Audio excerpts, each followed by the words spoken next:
দেখুন বন্ধুরা, আজ আমি না পটল আলু তরকারিটা একটু অন্যরকমভাবে করছি। আমি পটল আর আলুটা একটু ভাপ দিয়ে জল ফেলে দিয়েছি, তারপরে শুধু জিরে ফোড়ন দিয়ে নুন হলুদ দিয়ে ভেজে জল দিয়ে দেবো।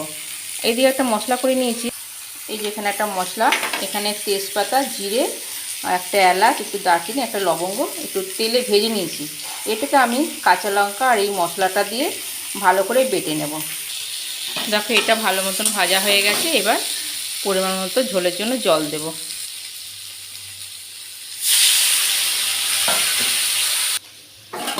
ঝোল দিয়ে দিলাম।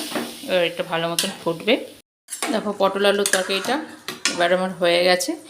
এই যে মশলাটা আমি কাঁচা লঙ্কার সঙ্গে একটু জিরে ভাজা, গরম মশলা আমি তো দেখালামই, ওটা ভেজে বেটে নিয়েছি।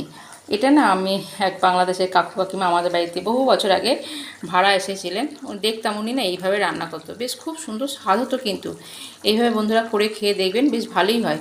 এবার না এই মশলাটা ব্যাস দিয়ে দেবো, তাহলে কিন্তু আমার রান্না কমপ্লিট। এবার ভালো করে মিশিয়ে সামান্য একটু মিষ্টি দিয়ে ব্যাস ঢাকা দিয়ে রেখে দেবো। ভাত খাওয়ার জন্য কিন্তু পুরোপুরি কমপ্লিট। ব্যাস কমপ্লিট হয়ে গেল। এটা ভাত রুটি দিয়েও খেতে পারেন। তাহলে এখানেই রাখছি।